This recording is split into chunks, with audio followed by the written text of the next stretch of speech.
Isang mapagpalang araw sa inyong lahat, Luzon, Visayas at Mindanao. Saan man kayo sulok ng mundo ay mag-ingat kayo palagi mga kabayan. Dito tayo sa Pasay, Manila Bay Reclamation Project upang mag-update dito sa pinakadulo mga kabayan. Ayan, ganyan nakalawak itong reclamation dito sa tapat ng MOA. Ayan yung dulo ng pipe naka dito. Pero wala nga nagtatambak ngayon dito ngayon mga bayan. Ayan. Naka-standby yung mga dyan, dredging vessel.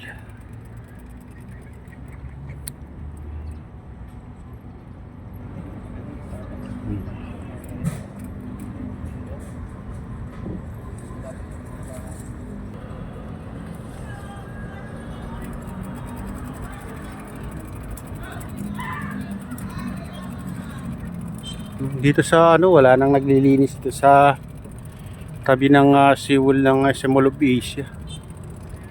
Ang daming ngayon basura dito.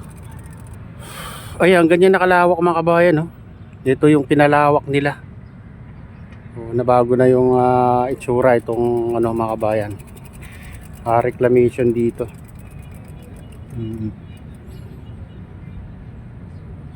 Ito na yung pinalaki nila, yung mga ibang island ginawa nila nung bago pinatigil ito mga kabayan.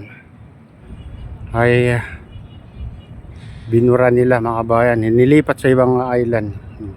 Nilipat yung iba dito, yung iba naman dun sa malalaking island mga kabayan, dun sa gitna. Ayan, kaya nandito pa rin yung mga kabayan, no? Yung malalaking pipe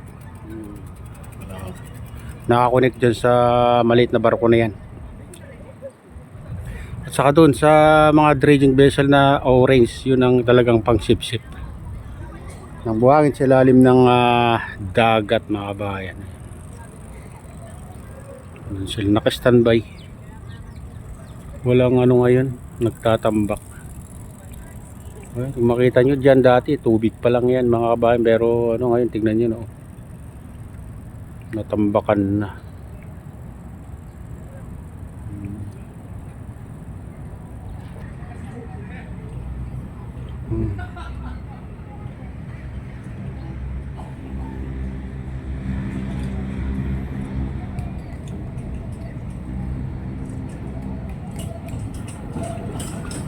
Ano?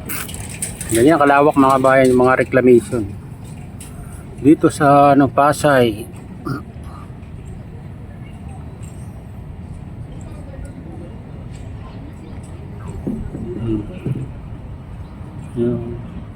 Doon sa gitna napakalawak na mga kabayan, parang na disyerto na.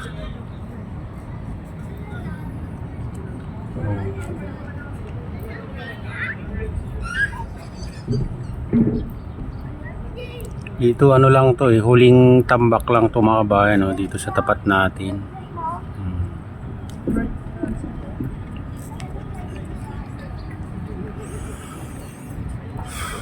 Ayan. Yung nasa gitna na ilan mga kabayan, pinalawak din nila konti. Ewan ko lang kung ilipat din nila yan.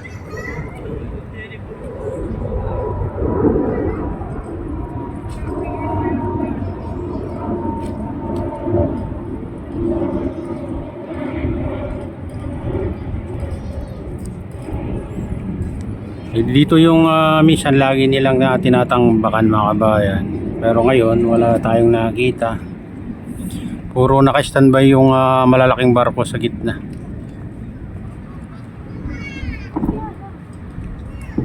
Ayan, grabe bilis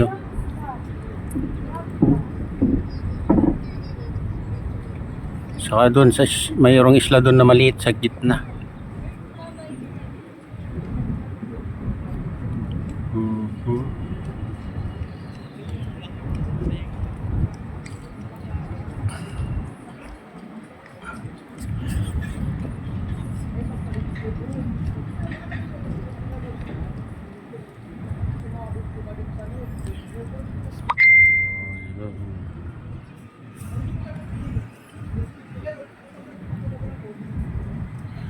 Itong island na to nasa dulo, katapat lang na dulo ng ano mga kabayan. Dulo ng SM Mall of Asia.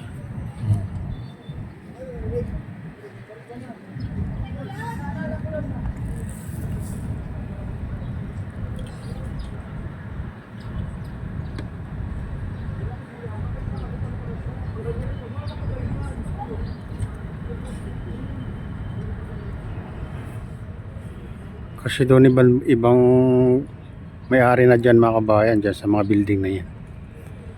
Kaya hanggang dyan din lang yung ano, tapat ng SM Mall of Asia. Ayan.